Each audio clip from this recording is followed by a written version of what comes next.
David Muir, ABC's World News Tonight, America's most watched newscast. Now streaming same day with all the breaking news of the day on Disney Plus. Most watched, most trusted. Now on Disney Plus every night.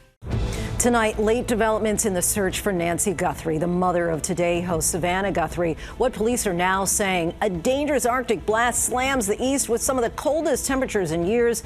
And American skier Lindsey Vonn's Winter Games comes to a heartbreaking end in Italy. First, the desperate search for Nancy Guthrie 1 week after she disappeared. Savannah Guthrie's and her siblings release a somber video on Instagram, speaking directly to the people who sent that last ransom note, pleading for their mother's return. This is very valuable to us, and we will pay. The latest from authorities on the investigation is Nancy Guthrie's church prays for her safety. Aaron Katersky reports from Tucson.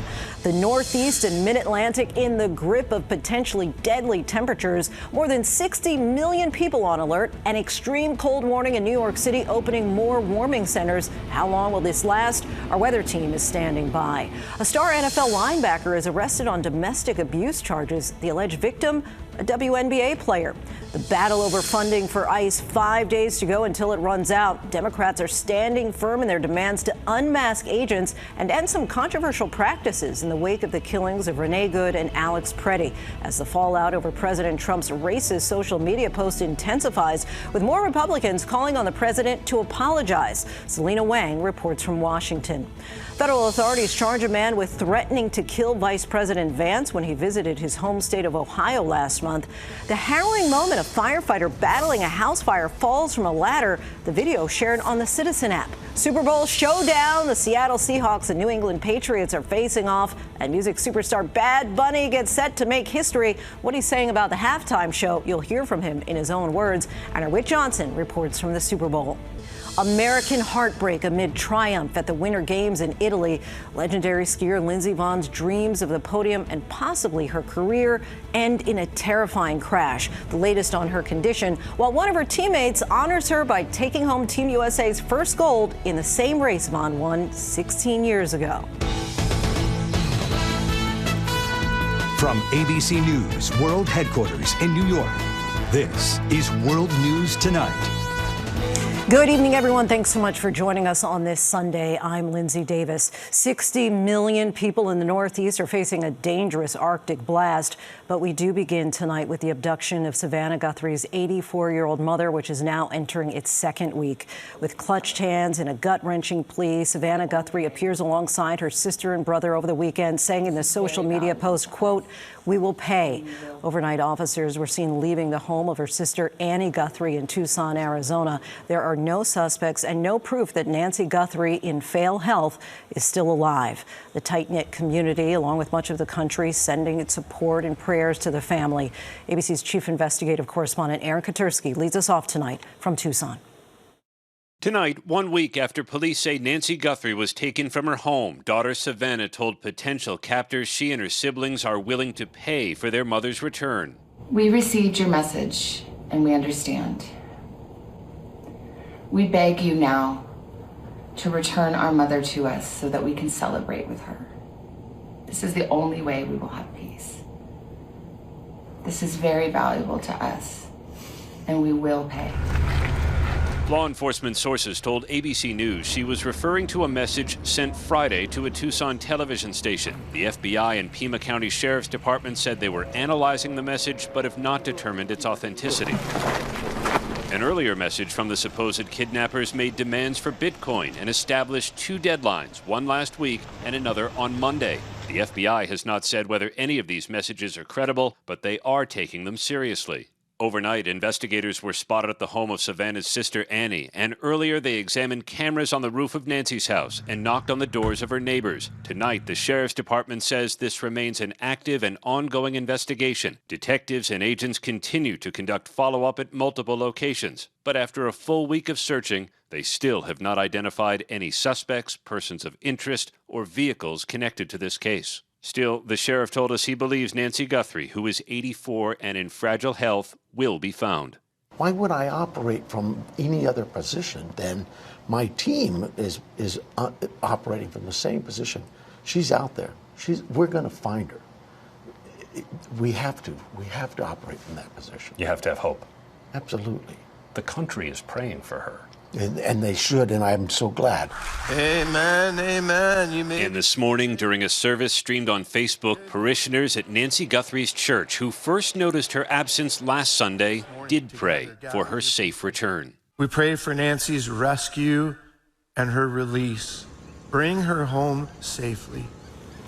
Those prayers continue. Aaron joins us now from Nancy Guthrie's home there in Tucson, where she was abducted 1 week ago. Aaron, you mentioned that ransom note deadline tomorrow. Have investigators been able to confirm that it's real? They have not, Lindsay, but they are taking the possibility seriously and asking anyone with information to please call the FBI tip line. And after such an excruciating week, Savannah Guthrie and her siblings are also signaling in that carefully worded, emotional Instagram post that they too are serious about bringing their mother home, whatever it takes. Lindsay? We can imagine. Aaron, thank you.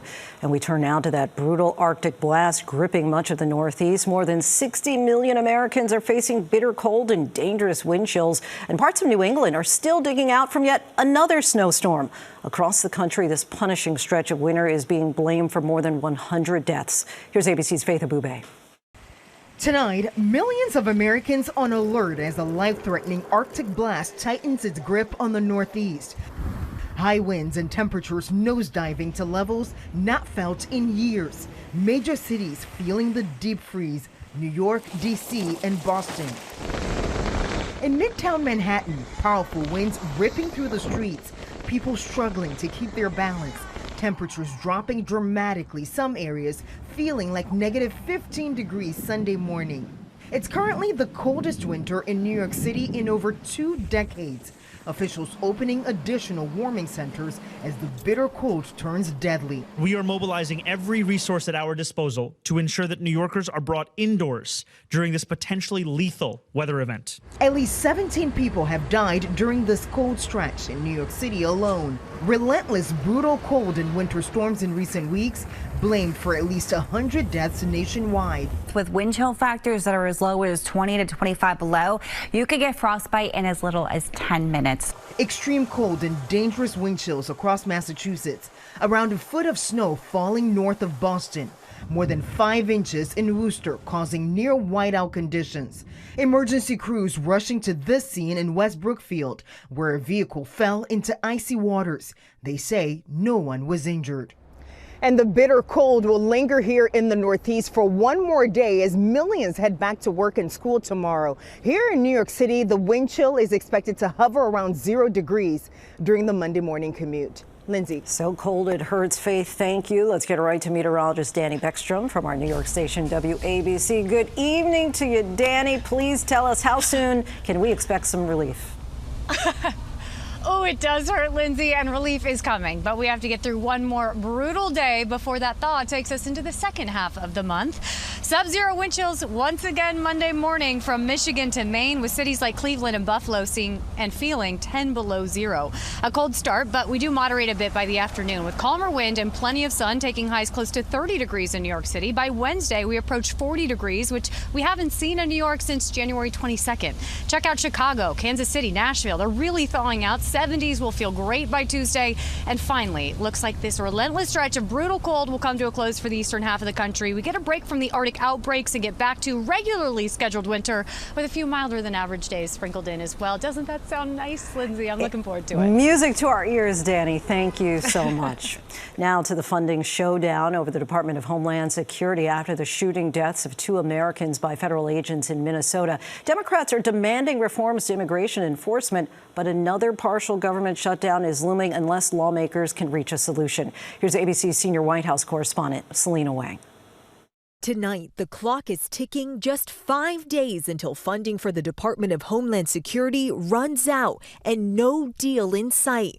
Congress remains at a standoff over immigration enforcement reforms. House Minority Leader Hakeem Jeffries says Republican leaders have yet to respond to Democrats' demands. The ball is in the court right now of the Republicans. Either they're going to agree to dramatically reform the way in which ICE and other immigration enforcement agencies are conducting themselves, or they're making the explicit decision to shut down the Coast Guard, shut down FEMA, and shut down TSA. Democrats pushing for new restrictions after the killings of Renee Good and Alex Preddy by federal agents in Minneapolis, including ending roving patrols, banning masks, requiring body cameras, and holding agents to the same use of force standards as state and local police. But Republicans argue that agents cover their faces with masks for their own safety. The request that we should put ICE agents in harm's way is absolutely intolerable. Congress has passed a short-term spending bill to keep DHS running for just 2 weeks. Jeffrey's now saying Democrats will not accept anything less than their full list of demands. Not at this point. This comes as outrage is growing after a blatantly racist video was posted on President Trump's social media account depicting former President Barack Obama and First Lady Michelle Obama as apes. Even Republicans who rarely break with the president calling for an apology. I think sometimes it's just best to say, I'm sorry. But the president refusing to apologize even after the White House removed the video and blamed it on an unnamed staffer. And Lindsey, starting tomorrow morning, members of Congress will get their first look at the Justice Department's unredacted files on convicted sex offender Jeffrey Epstein. There's more than 3 million documents to be reviewed under strict rules with no phones or laptops allowed. And also this week, Lindsey, Attorney General Pam Bondi will testify on Capitol Hill, where she'll face tough questions about her handling of the release of the Epstein files. Lindsey? Selena Wang for us. Thank you. Britain's prime minister is facing a political storm over Jeffrey Epstein, with some calling for his resignation. Keir Starmer's chief of staff, the architect of his historic victory, resigned today over his role in the appointment of Epstein's friend, Peter Mendelsohn, as ambassador to the United States. The latest release of Epstein documents shows ties between Mendelsohn and the convicted sex offender. Mendelsohn was last year. Now to the Super Bowl 60, the New England Patriots against the Seattle Seahawks. Both teams taking to the field with just one goal: to raise that Lombardi trophy. And for some, it's all about Bad Bunny's barrier-breaking halftime show. ABC's Whit Johnson is at Levi's Stadium with the details. Tonight, an estimated 75,000 fans pouring into Levi's Stadium in Santa Clara, California for the biggest sporting event of the year, Super Bowl 60. The last time these two teams met in Super Bowl 49, a stunning finish in the final seconds. And there is Brady. Now, more than a decade later, the rematch, as the Seattle Seahawks look for revenge against the New England Patriots. Both teams, now on the edge of history, were long shots to make it this far. Seattle's quarterback Sam Darnold, the top draft pick in 2018 for the New York Jets, has since played on 5 teams in 8 years. But the NFL journeyman finally finding a home with the Seahawks, now shining as one of the league's best. There's a lot of things that we saw in Sam that we loved, and he's lived up to those things and then some. On the other side of the gridiron, Drake May looking to become the youngest starting quarterback ever to win a Super Bowl. Yes, younger than this guy was when he first won it in 2002. Here's Brady again. May, an MVP finalist in only his second year in the league, sitting down with former Patriot Teddy Bruschi, saying he's not taking this moment for granted. For my career, I'm going to leave it all out there and have no regrets, and I think that's what I'm just trying to live up to. Overnight, the party underway. Sports legends, music icons, and Hollywood celebrities turning the Super Bowl weekend into a star-studded affair. I love it. I love the Super Bowl. Law enforcement maintaining a heavy presence around the stadium. Units on the ground and in the sky on alert for this Level 1 national security event. Back inside, history also in the making at halftime. Global superstar Bad Bunny set to become the first Latino solo artist to headline a Super Bowl halftime show. Despite some controversy over his selection, the Grammy winner staying positive and focused on the music. I want to think that it's just 13 minutes doing something that I love. For the players, win or lose, it's a childhood dream come true. Any chance you have to play in the Super Bowl, I mean, this is what you dream about as a kid. And Lindsey, this is very much a Super Bowl with one eye on the past. For Darnold, can he help his new city forget that heartbreaking loss of 2015? And for May, can he show the fans that this is the start of a new Patriots era after Tom Brady? Lindsay? Lots of excitement, Whit. Thank you. Overseas now to the Winter Games and the end of Lindsey Vonn's against the odds comeback. The alpine ski racing legend crashed on the slopes just seconds into her downhill run. The 41-year-old Vonn was making that incredible return just 9 days after rupturing her ACL. But in team figure skating, the U.S. bringing home the gold. ABC's Maggie Rulli is at the Games with the latest. Tonight, heartbreak for Lindsey Vonn on the Olympic slopes.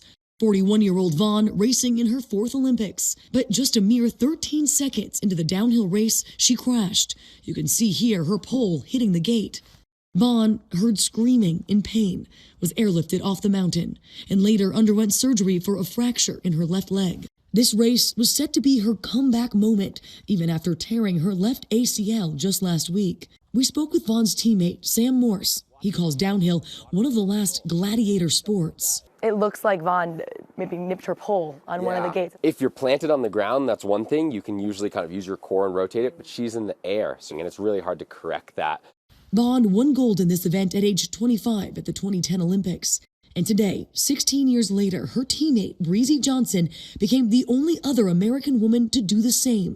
And in figure skating, the USA gliding to gold in the team event.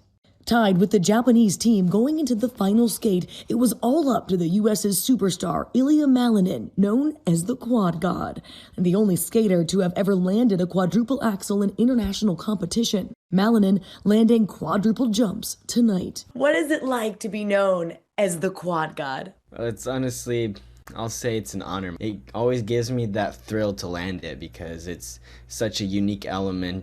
And Lindsay, after that absolute nail biter, the U.S. now stands strong with 2 gold medals, both of them won today. And Lindsay, if you're wondering, how does Ilya do it? Well, he told us that before every skate, he eats chocolate. Lindsay? The Quad God. Maggie, thank you.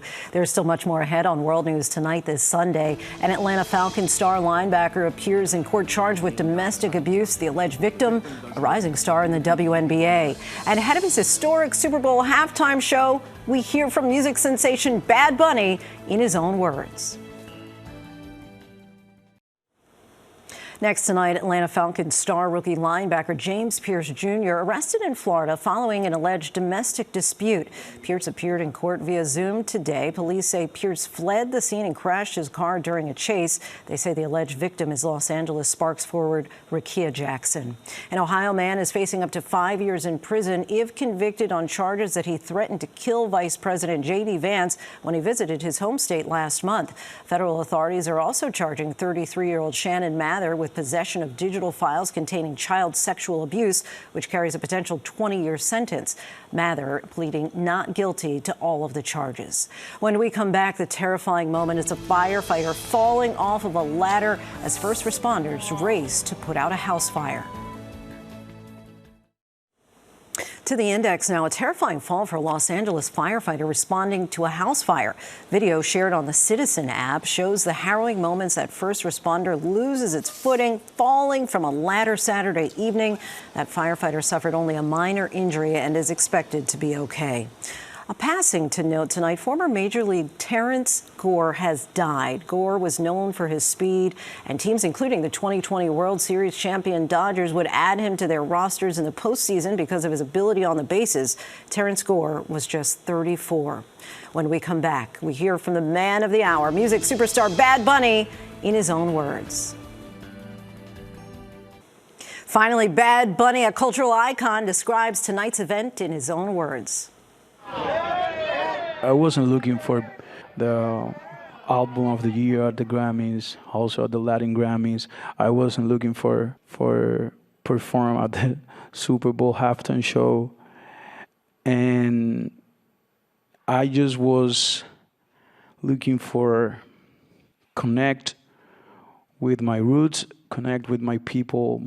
You always have to be proud about who you are and feel comfortable being yourself, feel proud about your history and where you're from. My biggest achievement, my biggest pleasure is just create, have fun doing it, and connect with the people. It's gonna be fun and it's gonna be easy, and people only have to worry about dance. I think there's no better dance than the one that can come from the heart. The gut timing, it's perfect, and estoy muy agradecido. I'm very happy and grateful. Everyone, thanks so much for watching. I'm Lindsay Davis. Good night. David Muir, the most trusted anchor in America, the most watched anchor in America. Thank you for making World News Tonight with David Muir the #1 newscast in America.